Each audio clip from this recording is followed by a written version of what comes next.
Hello. Hey, how you guys doing? Hope you're doing well out there. Um, had a pretty good week myself. Anyway, not to waste some time here. I'm gonna show you a couple of short clips on relationships and what's going on with men and women these days. Um, and give you this historical view. But first, let's start with the present view about what they're doing right now. Let me see if I can turn this around here. Movies of the last decade. To the unknown.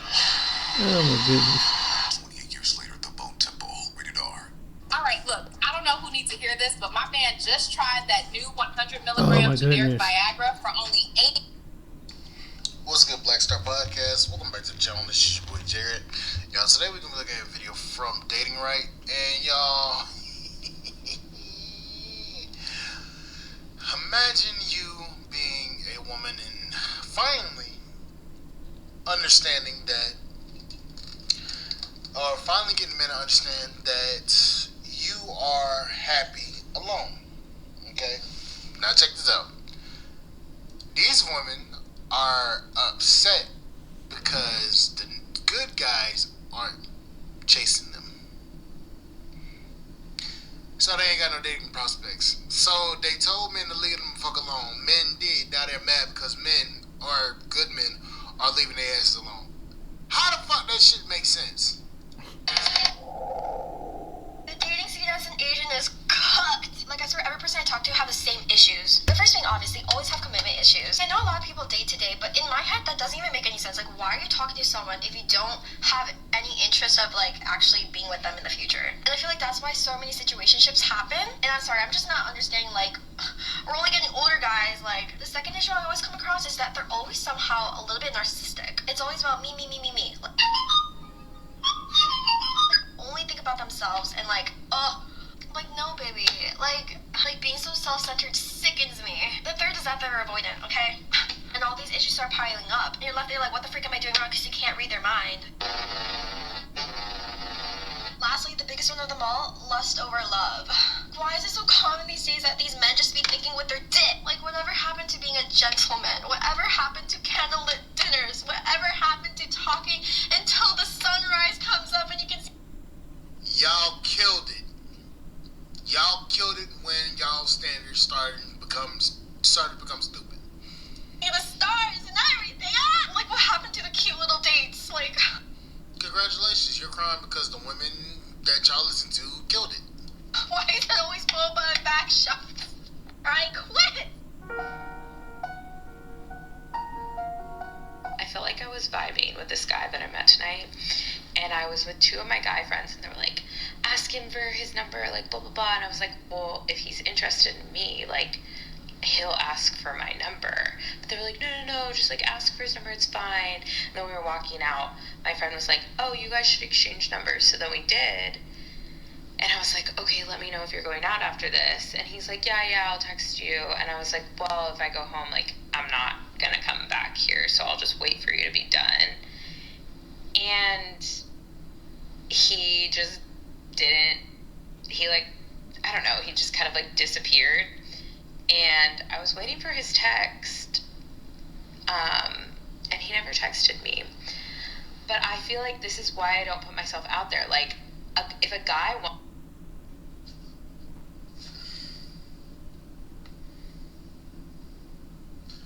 If you like the motherfucker,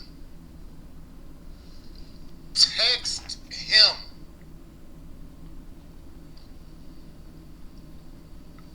Why the fuck is it so hard for y'all to understand that? If y'all exchange numbers, you hoping that he texts you, you don't get a text from him. Why don't you say, you know what, fuck it, let me just entertain myself and see and text him, instead of waiting there like the puppy, like the dog right here, waiting for his owner to come back. Y'all are some of the most ass backwards women I've ever seen. Ass fucking backwards. Wants my number, he will ask me for my number. Like, I feel like in no circumstance should I go ask a man for his number, because You stupid broad. I see why you single. if he doesn't ask for mine, then he doesn't like me, and then it puts me in these like uncomfortable rejection situations that make me end up feeling bad. And so like I'm not doing that again. That was horrid. These two women have obviously been living up under a rock somewhere if they haven't heard the news that men are no longer pursuing women like that anymore. Guys are no longer placing their bets on relationships or marriage. It's 2025. Women should know if you want a man, you better get out there and pursue him. And when you get him, your next job is to keep him. Why is that always followed by a back shot? Because he may not be there for a long time. He's just gonna be there for a short time. I get it. But I think that is what makes singleness so hard sometimes. Singleness is not hard all the time. I have not struggled with my singleness but like in my 10 years of being single. Damn. Like, it comes in waves, it comes and goes. But that is what is hard sometimes about singleness. And it just sucks, and it's understandable, and you grow up and you navigate that with your girlfriends and stuff like that. But it, like, that part is hard. I am at my wit's end, and no one can tell me anything. I am at my wit's end. I'm at my wit's end, and after a really wonderful night of taking myself out, I am ending it in tears. Because even though I had an amazing night tonight,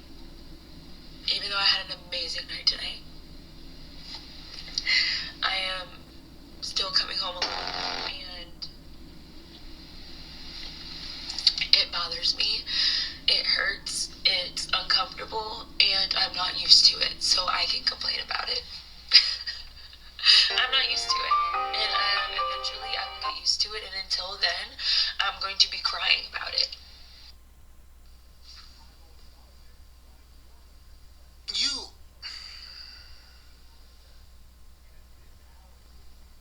Yeah, I think I'm done with these people. Well, ma'am, hopefully you have a cat or a dog at the house where somebody's there when you get home. That would help you with feeling better. That's what I hear from other women who are in the same predicament you are in. I'm on my first date with this guy, and it's going so good.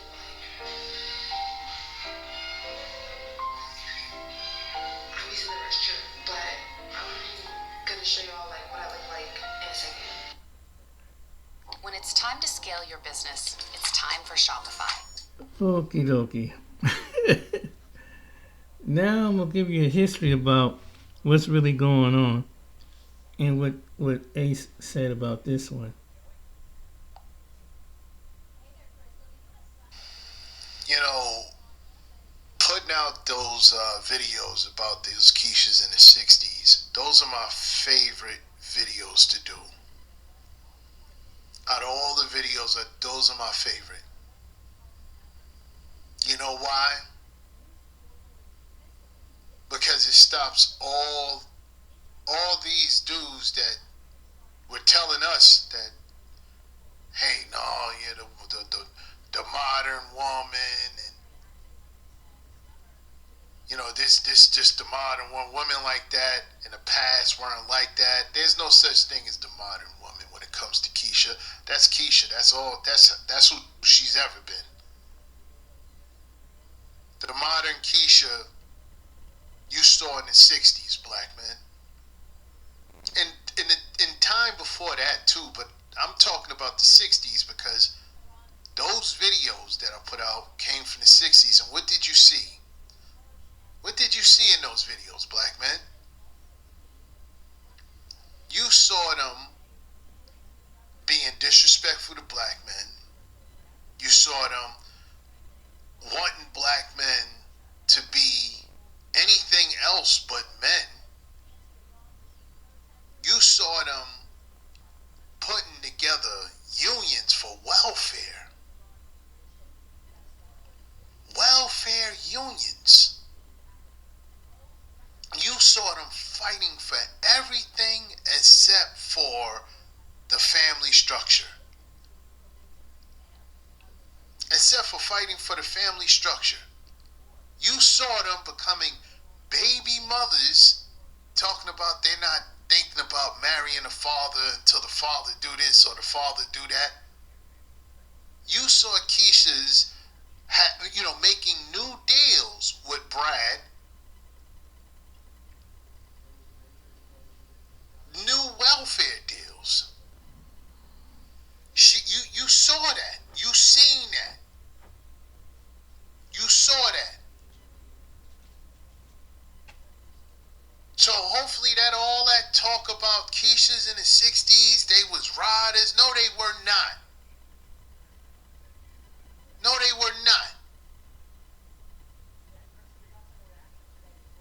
Their motivation was to go against us. And since they didn't have the resources to go against us, they went to Brad. I need you to understand that. Their whole motivation was to go against us. They didn't like that we were head of the household. They didn't like that our word was the last word when it come to anything in the house. They didn't like that. Do you know why they didn't like that? Because they wanted to be back on the plantation. They didn't look at you as men. They looked at Brad as men, but didn't look at you as men. They felt some sort of way like, nah, who are you? Brad is in charge, not you. Why are you in charge? This is what happened right after bondage. Right after bondage. Wait a minute, you want to be in charge now? Who are you? Attention network marketers. From 0 to 1,732 team members. Wow, that's deep. I mean, he brings a different historical, current, prophetical timeline, and there were women like that, and women come from that generation on to this generation, think like that to this day, and then part of it is that's why men and women, particularly in the black community, some of them, not everybody, that's why they go their separate ways, and that's why it's such a division. And I mean, some black women get it, but you have the rest. There's a segment of them that don't, and I think the ones that don't, they have an ego and they have a pride issue. Cause I'm gonna give you a little segment which this one go back what he was saying. Welcome back to the channel. Shout out to DJ Ham. I love his panel discussions that he has over there. All these panel discussions bring something different. This discussion was a lot more chaotic than we usually see his typical discussions. He had an interesting brand of hyena on this particular show. These women were very hostile in the things that they were saying, and I think it just did a good job of painting a picture of why our women are considered the most combative, hostile, borderline dangerous group of women in the dating market. And this was almost embarrassing just to watch from a secondhand perspective. It's going to be a little bit triggering. Hit the subscribe button, also hit the notification bell. Let's not waste 1 minute. Oh, I think the fact that if a woman is willing to disrespect, better yet, if you're willing to disrespect on the internet, you're willing to disrespect in person. Yeah, I'm not above disrespecting anybody, but I am above disrespecting somebody unprovoked.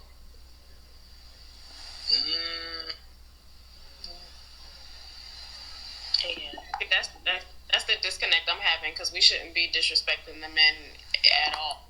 No, I don't agree with that at all. Yeah, I feel like I know. I just got problems from the jump. A black woman says, I don't think we should be disrespecting men at all. And of course, some left field hyena comes out of nowhere talking about, I disagree with that. Because of course, her and I think generally speaking, a good amount of black women think that it's okay to disrespect a man. But more specifically, a black man. Let's get back into it. Oh, wait. So, I guess we're in this picture perfect world again, where the men don't do anything. So no, I don't think we should just be disrespecting niggas like that at all. But sometimes it's like, what you just supposed to just sit there and just take? What do you take? What? No, there's nothing that warrants us black man. No. Not even him. Not even him being disrespectful. Because what y'all not thinking about is how we're disrespecting them. Like, it happens all the time up here. We don't.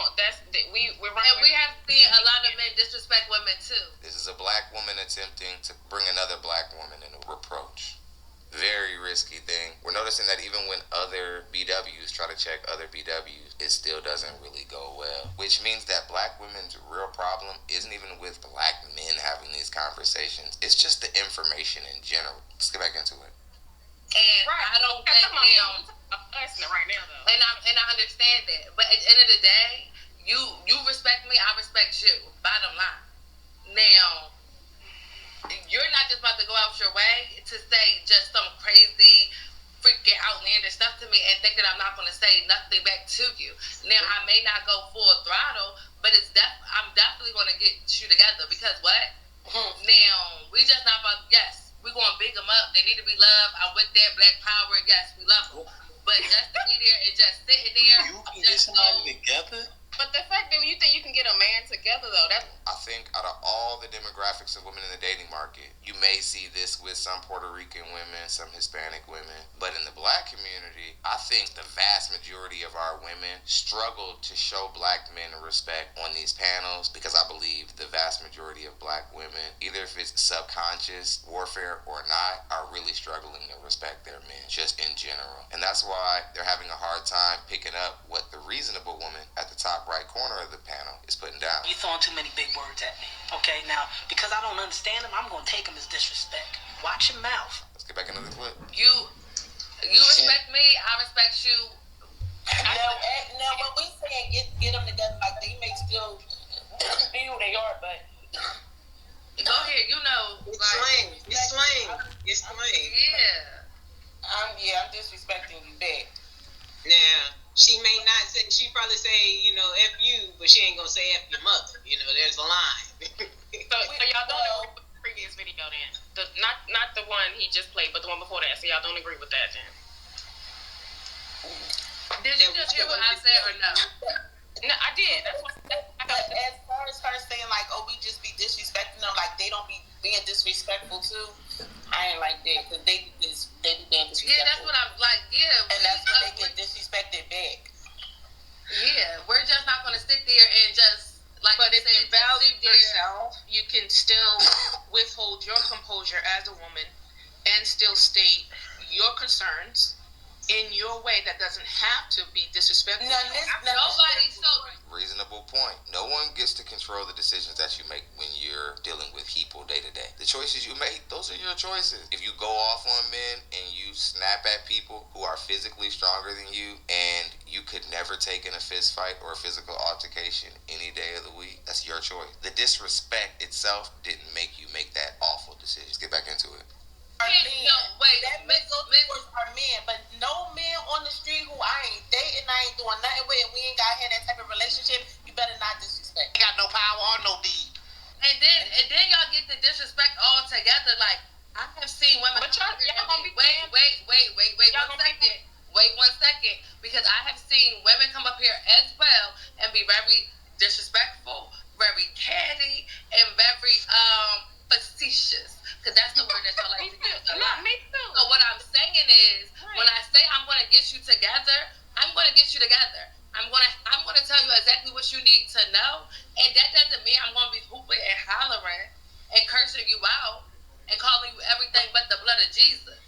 But I'm going to get you together. I'm not just about to sit there and just be yes, master, because he's a man. It's really a paradigm that they're attacking. Because if you pay attention to the details and the semantics, you might get distracted. When it gets down to the bottom of this just comes down to the fact that black women don't know their place with black men. That's just it. They don't know that they're in a less...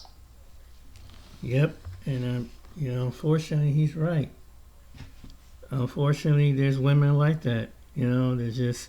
You gotta have a balanced relationship. And I think why black men and black women don't get married high number, even though there are black men and black women are married, and a lot of it has to do with this modern day mentality that we have. and some able, and like I said, I agree, you should not have to be a walking tool, but at the same time, you have to be rational and reasonable and respectful to, and understand why you love and want this man's love and honors. And you have to, and that's what black men want. They just want respect and love, and that's why some of them go to different parts until you it break that generational curse, because that's what it sounds like it's for me from what AC pointed this out. It's gonna be that separate and division when it comes to men and women until and it's but when you have a woman that just have that's the generation, you gotta be tough, you gotta be strong, you gotta be this, you gotta be that, you don't take no shit, da. You have to know when to. I just feel like personally balance that out, and this is it's the truth. So this is what happened. Watch this with the men. This is the real me. This is an AI replacement. The background is real. The AI character is not. But we can flip it. Real person? Older men aren't afraid of dying alone. They're afraid of wasting the years they have left on someone who destroys their peace. And once a man learns the value of silence, he never trades it for chaos again. Section 1. The Confession. Older men don't say out loud. There's a quiet truth older men carry, one they rarely say out loud, because they already know how people will react to it. But if you sit with them long enough, if you listen without judging, eventually the truth slips through. It sounds simple, it sounds harsh, but it's honest. They say, I'd rather die alone than date again. And they don't say it with anger, they don't say it with bitterness, they say it with a strange sense of relief, like a man finally admitting something he's been holding inside for years. Most people don't understand this choice. Families think it's sadness, friends think it's fear, society thinks it's some kind of dramatic, unhealthy reaction to aging. But older men know the truth. They aren't avoiding dating because they've given up on love. They're avoiding dating because they finally understand the cost of it. Not the emotional cost alone. The cost to their time, their peace, their routines, their stability, their identity. Costs they paid without complaint for decades. When a younger man dates, he sees hope. He sees possibility. He sees a future he still has the strength to build. But an older man sees something completely different. He sees everything dating will require from him. The energy, the compromise, the emotional negotiation, the fear of being used, the pressure to impress, the vulnerability of trusting someone new. He knows exactly how heavy that weight is, because he carried it once already. And here's the part people miss. Older men aren't choosing loneliness. They're choosing clarity.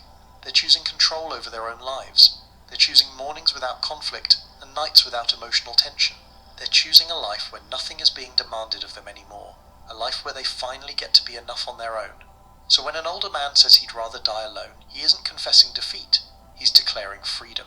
He's saying he finally understands what he needs. And what he needs more than anything else is peace. Section 2. When a man has already given his best years. There's something people forget about older men. They've already lived entire lives built around responsibility. Decades of showing up, providing, fixing, supporting, sacrificing, and holding everything together, even on days when they felt like they were falling apart inside. Most older men didn't get the luxury of choosing themselves when they were young. They were expected to be the foundation everyone else stood on, and they did it, quietly, consistently, without applause. So when people tell them to get back out there and start dating again, they don't realize what they're really asking. They're asking a man who spent his strongest years carrying others to willingly step back into another role that demands more than it gives. They're asking him to pour from a cup that's finally full of his own peace. They're asking him to restart a journey he already finished long ago, a journey that cost him more than anyone around him ever understood. Older men remember the emotional labor of relationships, the compromises that slowly erased pieces of themselves, the expectations they were supposed to meet without complaint, the way their wants often took a back seat to everyone else's needs, and they remember how easily their efforts were taken for granted, not out of malice, but because men are expected to endure, absorb, and continue. Now, after decades of doing exactly that, many older men simply don't have the desire to sign up for another round, not because they lack the ability, not because they're incapable of love, but because they know with absolute clarity what it cost them the first time. They know how much of their life they invested into relationships, emotionally, financially, mentally, physically. They know how much they gave up, and they know how long it took to rebuild themselves afterward. Dating again means reopening doors they finally closed. It means risking the stability they worked hard to create. It means giving away the parts of themselves they just reclaimed. And for many older men, the math simply doesn't add up anymore. They feel they've already given their best years, and they aren't willing to lose what they have left. Section 3. Peace becomes the new luxury. There comes a moment in a man's life when he finally understands what real peace feels like. It doesn't happen in his 20s.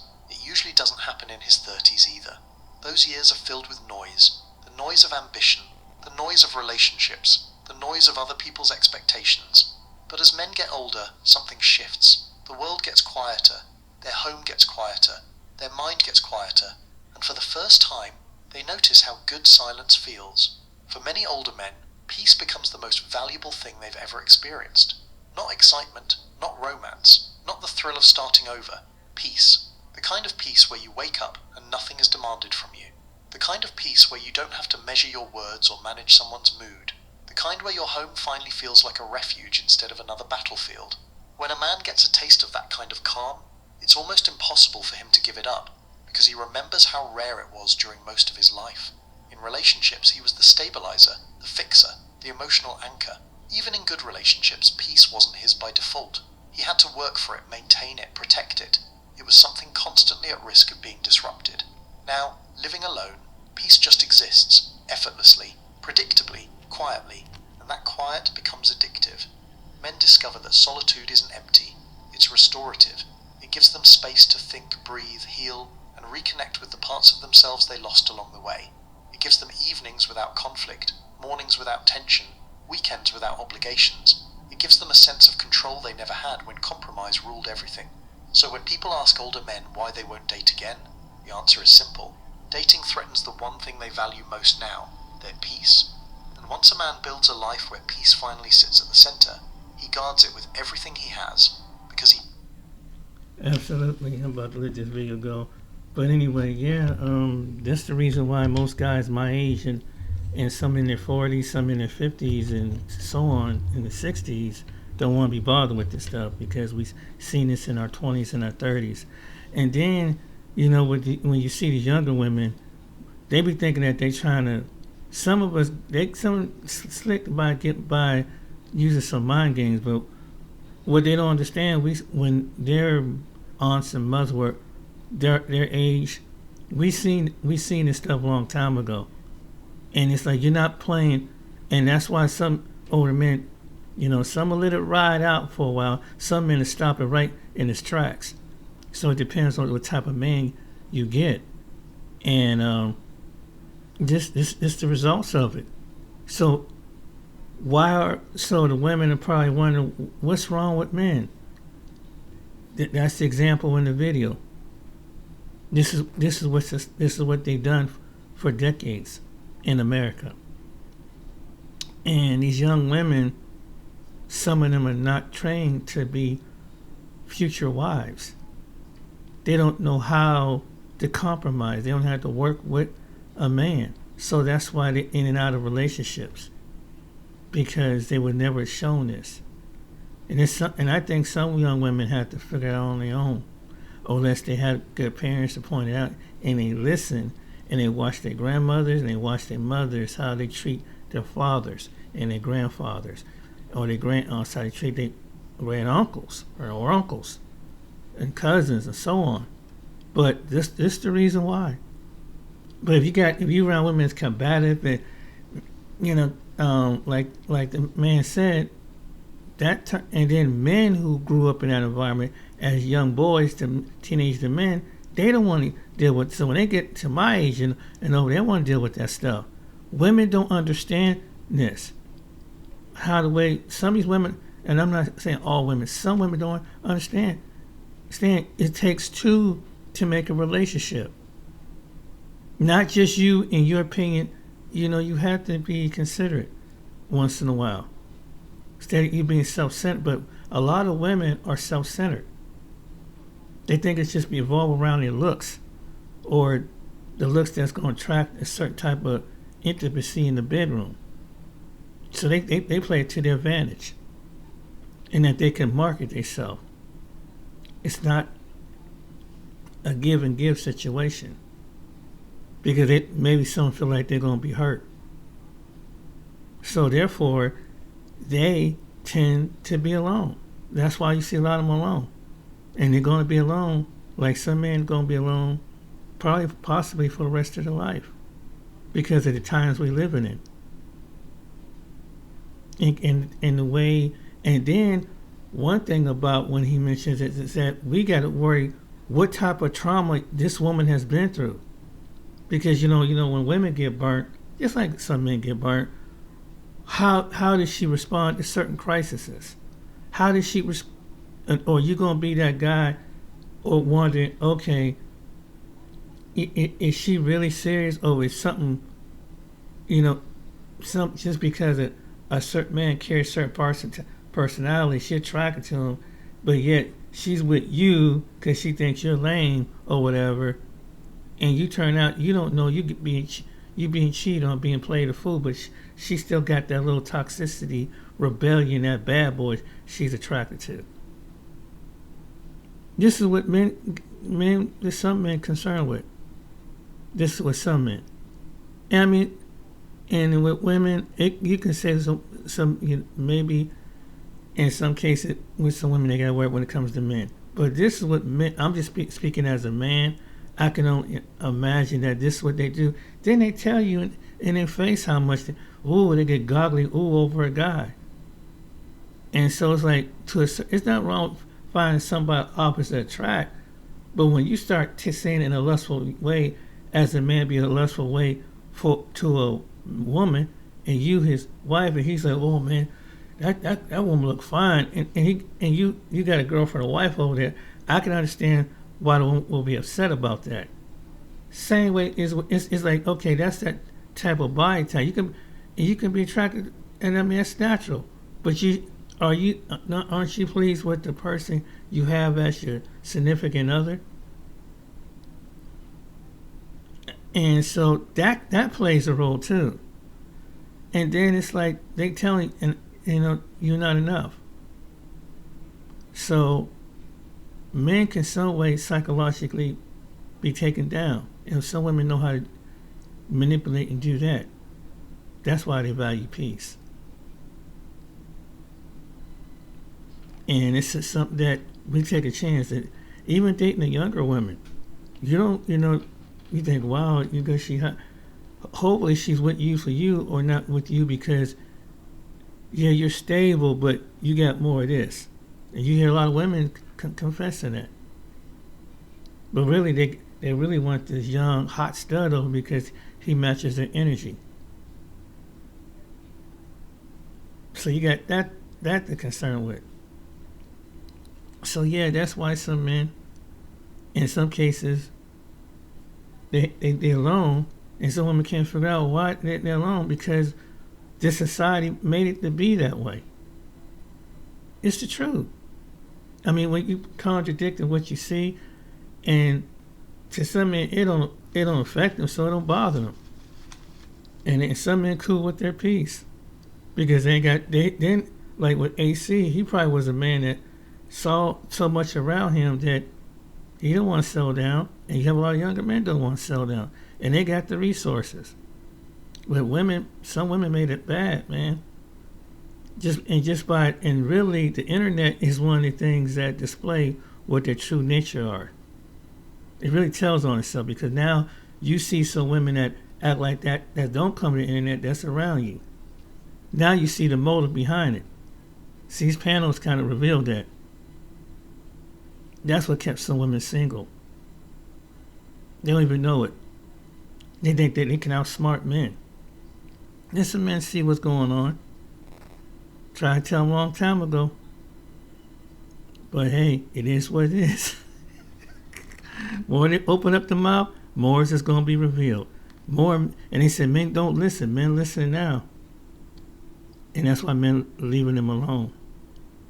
And that's why until they figure out what it's like, and it's going to take the Most High to get their buttons in line. That's how it is. Other than that, ain't no man going to deal with that stubborn spirit, your self-righteousness, your sister feminine spirit. You're going to be alone. hopefully some of these women will change in time and listen to some other women who got the sense. You think so? I hope you guys think so. I hope so too. Otherwise, ain't nothing you can do. It's gonna be a lot of lonely women, not just in America, but in other parts of the world who got that mentality.